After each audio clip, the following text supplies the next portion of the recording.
Hi. So this particular week, I had a few conversations with a few friends that seemed to be going through very similar situations and weighed heavily on their minds. So I wanted to talk about mental health again. And more importantly, I wanted to look at how that we all seem to carry baggage into our current experiences. I want to cite some public examples, illustrate how that if issues left undealt with will eventually manifest themselves in a public way. We seem to implode or explode or literally just manifest these issues if left undealt with. I have shared, maybe on this platform, maybe on a different one, that Samson, who's in the Bible, is a man who's greatly anointed, or is a man who has a very particular, well-defined mission in life. He's heavily anointed by God himself, but displays two character flaws. That was his temper and his love for the ladies.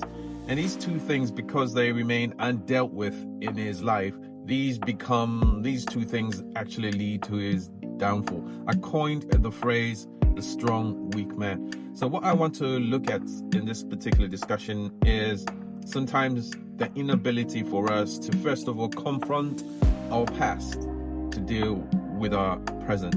So in March 2022 at the Oscars, Chris Rock was hosting the Oscars and made what was deemed an inappropriate joke about Will Smith's wife. Will Smith would rise from his chair, walk up to Chris Rock and literally slap the guy and walk back to his seat and shout twice to Chris Rock, "Get my wife's name out of your mouth." What we don't know is that the year before, Will had released his memoirs, and in the memoirs he had indicated that he had seen domestic violence in his household, to a point where he had seen his dad punch his mom so hard that she was spitting blood. So what he saw there in public was a display of something that remained undealt with in his life, in his past. He was endeavoring to protect his mother or his wife from what he saw as a repeat of what he had seen in his life prior to all that. So issues that are not dealt with in our life eventually will explode if we don't deal with those particular things. And this is repeatedly, more than once, not only through the accounts in the scriptures, but people we look at as these standards or these celebrities or people that are in the public eye.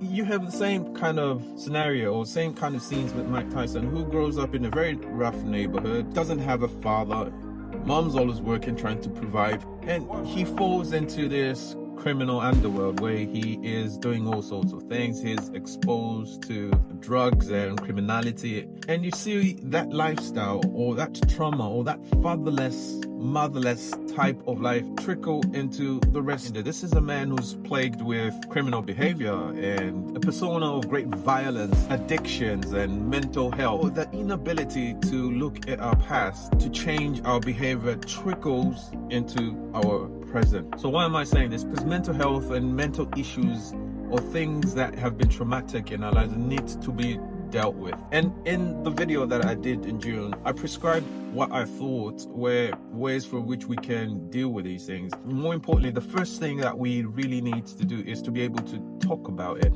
We need to have conversations in a man setting. And I know that's a man's weakness, the ability to pour out. We need father figures or at least comrades in which we can build ourselves on. I'm not asking us to trade sob stories or to kind of sit in and wallow in our weaknesses, but rather what advocating is for us to find solutions, or at least, like they say, a problem shared is a problem half solved. At least be able to confront these issues so that these issues don't seem to bring us down. I've shared these two instances of these public figures who seem to have displayed these accounts of pain and trauma in the past and brought this up to the future. And you have a lot of accounts like this. I mean, I could easily have picked up Tiger Woods or Oscar Pistorius and shared how that their past trickled into their future. And all I'm saying is that the first thing that we need to do is discuss this problem. It's like when all of a sudden we have issues with breast cancer and the authorities will deem it necessary to start screening women, diagnosing the problem, emphasizing the problem focusing on the problem seems to actually reduce the impact of that problem. It's the same thing with mental health. When we see that there's issues or there are people self-unaliving or suicides, then we need to address the issue a little bit more. So I know upbringing, like I said, is vital to where we are now. So there's always going to be baggage carried into our life, behaviors that are learned from parents, which we begin to display. And if we don't, first of all, identify that we have issues and resolve them, then these particular behaviors begin to trickle into the next generation. We'll carry it on into the next generation. So as fathers and friends, we need to first of all heal before we can teach others how to heal and then fix them in the generation to come. If you look at the account in the book of Genesis of Jacob and Esau, these are the twins that are born to Rebekah.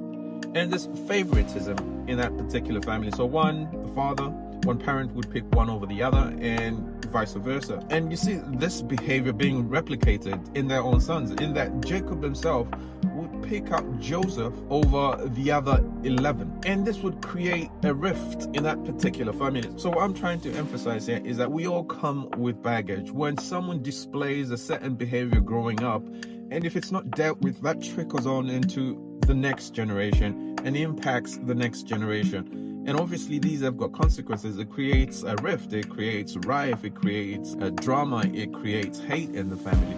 And this is seen right through the scriptures. I just picked up on Jacob and Esau, but you see the same thing in David's family, where he seems to favor certain kids over the other, and because of that, they feel entitled and behave a certain way. That's just David. We see that same kind of behavior in Abraham and how he treats Isaac and the rest of his kids. We see things that clearly become traumatic to the people that are not favored. Like I said, Joseph's brothers hated him because he was preferred by their dad. When you're on the receiving end of that behavior, then it obviously impacts you. It's traumatic to you. So in saying all this, I wanted to demonstrate that we can look at life in two ways. Is the glass half full or is it half empty? That means that experience, that negative experience, that traumatic experience in your life can be something that actually builds you rather than something that actually destroys you. It's taking a weakness, taking a failure and making it a strength, teaching other people to be strong, discussing it, finding solutions, making it public, making it something that you can share so that you can build others. Jesus's mission statement in Luke 4, he talks about these elements of mental health. He says, "The Spirit of the Lord is upon me because he has anointed me to preach to the poor, to the broken hearted." Like Jesus, we need to preach so that we can change something about the broken heartedness of men. Anyway, God bless you, and we'll talk later.